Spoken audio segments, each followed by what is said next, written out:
हमें ये तय करना होगा कि हम युद्ध में ना जाएं, चाहे राजनेता या मीडिया के कोई भी कारण बताए, क्योंकि हमारे समय में युद्ध हमेशा अंधाधुंध होता है। मासूमों के खिलाफ युद्ध, बच्चों के खिलाफ युद्ध।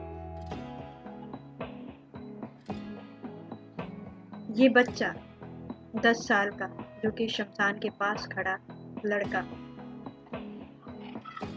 ये शमशान के पास खड़ा लड़का सितंबर 1945 में नागासाकी के जापान में लिया गया एक ऐतिहासिक फोटो है, जो 9 अगस्त 1945 को उस शहर में जापान में सितंबर 1945 में ली गई एक ऐतिहासिक तस्वीर 9 अगस्त 1945 को उस शहर पर परमाणु बमबारी के तुरंत बाद थी।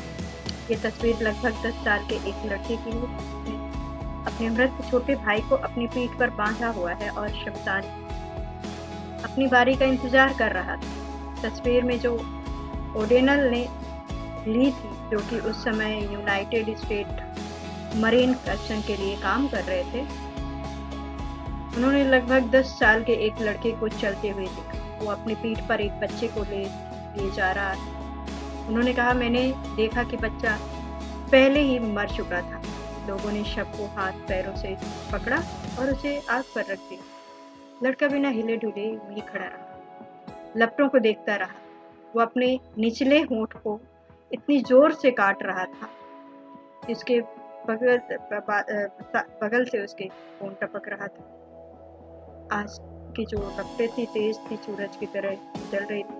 लड़का उन लपटों को चुपचाप देख रहा था और तभी एक गार्ड ने कहा, लाओ, ये जो तुम भार अपने पीठ में ढो रहे हो मुझे दे दो।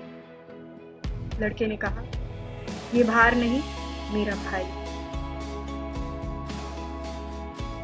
और उसने उसे दिया और चुपचाप पीछे मुड़कर चला गया।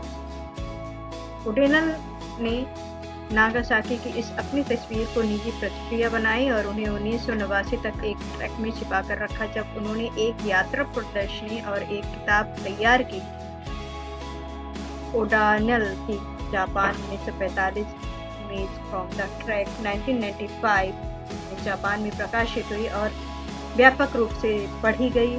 लोगों ने इसे खूब सराहा और जापान में आज भी उस शब्द का एक सिंबल बन गया है। ये भार नहीं, मेरा भाई।